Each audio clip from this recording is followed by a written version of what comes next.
everyone, Marlene here with Buffalo Chuck Chicks. Well, my neighbor Perry requested chili, and it's so cute. Him and his wife Jane went to Costco and they bought me 4 pounds of hamburger, actually. So the 2-pound pack there, I'm using it, and I decided to add another pound to it because I'm going to make 2 really large pots. So these are my supplies that I use. These are my favorite, the S&W chili beans, the pinto chili beans, and I usually do 4 or 5 cans per pot of chili. Now, they didn't have enough, so I had to use some of the Walmart brand chili beans as well, but that's okay. Now, I use the McCormick chili seasoning, and I use V8 juice and stewed tomatoes. So I'm using 1.5 pounds of hamburger per pot of chili. Now here I'm just browning my hamburger and I'm just adding salt and pepper, and then I like to sprinkle in. Now you can use fresh diced up onion if you'd like. My family doesn't really like onion, so I use the onion powder, which works just as well.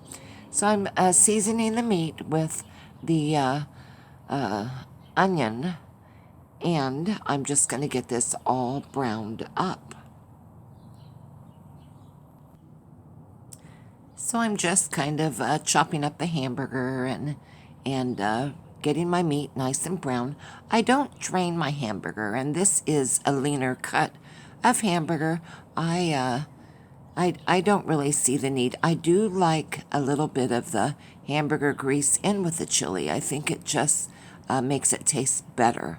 So I'm adding my beans, 2 cans of the S&W brand chili beans and 2 cans of the Walmart brand chili beans.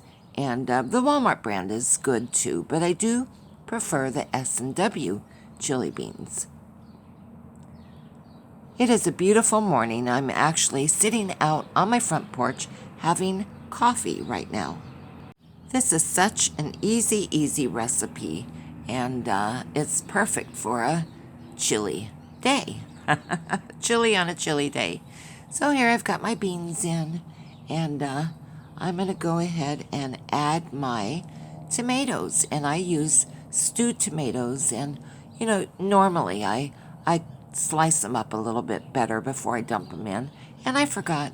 So I'm just going to get them in, and I'm going to take a knife and just kind of cut them up a little bit while they're in the pot. So I'm going to get this all mixed together. And I really love the stewed tomatoes in with my chili. So it's coming together nicely. I'm going to go ahead and add my V8 juice. Now this is my secret, and I really love the taste of V8 juice in chili.